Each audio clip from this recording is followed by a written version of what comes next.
Welcome, fans of flip clocks. Today I've got a video sort of by request. What we've got here is a flip clock mechanism out of a GE7-4410, and we're looking specifically at the alarm here. There's some problems. So what you got here is I'm flipping the alarm dial around, and you'll see that flip out or that open up there. Normally it's closed, that the switch is on, and in this case, that when it's on like that, when that button's pressed in, it keeps the alarm from sounding. When this is released, the alarm should be sounding. Now here's the problem. It says it's at 2 p.m. and you'll see that the alarm is actually set for 12 p.m. So it's going off at 12 p.m. So if you set your clock for 12 p.m., the alarm would sound at 2 p.m. Now that's usually happened because someone's gotten into this area right here. They've taken this apart and they've moved things around and didn't quite know how to get it back right. So that's what we're going to do, is we're going to try to show you how to get it back right. Now this here, that helps indicate the alarm, but it also engages that wheel. We'll show you later. And this spring here is important because it helps that bar flip back a little better.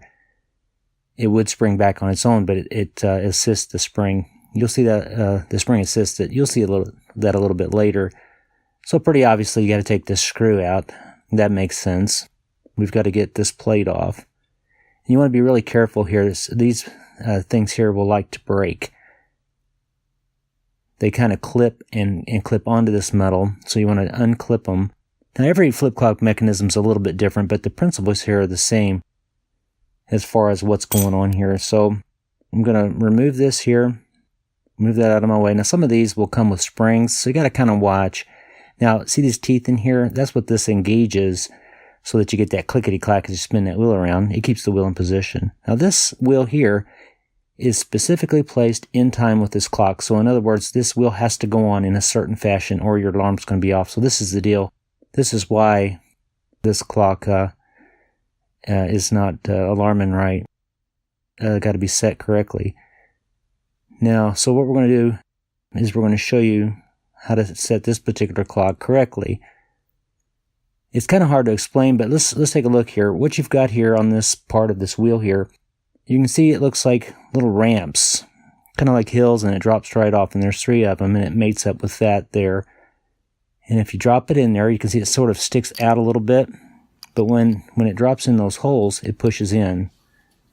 So normally it's open like that, or pushed back, and then it drops in. Now when that drops in, you can see here, so normally it's pushed out, and when it drops in, it allows that to move forward. So that's kind of the principle. That's the main thing that's going on here that we've got to get set right. There are a couple different ways to do this, but it can get real confusing. So I'm going to make it simple so I can try to explain it right, so don't confuse myself here. In any event, so what we're going to do here is we've got that little wheel drop down, and it's kind of hard to keep it there. We know it's down. Make sure.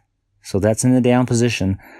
So technically what should be happening is, if that's down, we want it down when it's set for 2 o'clock, so we make sure the clock is set for, it doesn't matter what the clock is set for, in this case it's 2 p.m. So I've got to get the wheel on here and get this lined up. Now I'll have to get, there's a black part of that mechanism that goes inside behind the wheel to engage. And that should drop in there. It won't be as dramatic. Okay, it's close. Now, there. Yeah, we're going to have to reset it. So it was off just a little bit that time. Now, you don't have to go through this again. I could have pulled that wheel off and just turned it a little turn and tried that a couple times. But this seems to be the best way. Get it right up on 2. And that should be dropping in right when it hits 2 p.m. Okay. I think when I get it back together and the spring's on, I think it's going to be really close. Now you guys probably know these clocks aren't exactly, they never go off exactly right, but you can get it pretty close. So I think I've got it right. I'm going to get my plate here, if I can figure out which way's up. It's like a puzzle. Okay, there we go. It actually says up on there, this side up. So you carefully put that in there. You don't want to break those tabs. This is pretty straightforward, but we're going to double check before I get everything screwed in. We'll get our spring back in place here. and that should assist us here.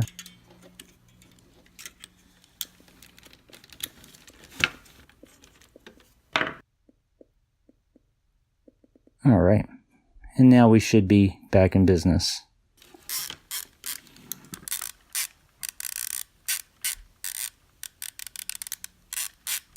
Yeah, it's dropping in right at 2 p.m. So this mechanism would work correctly.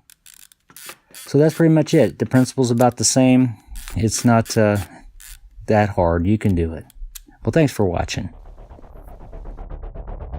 When you get the time, come visit us at flipclockfans.com.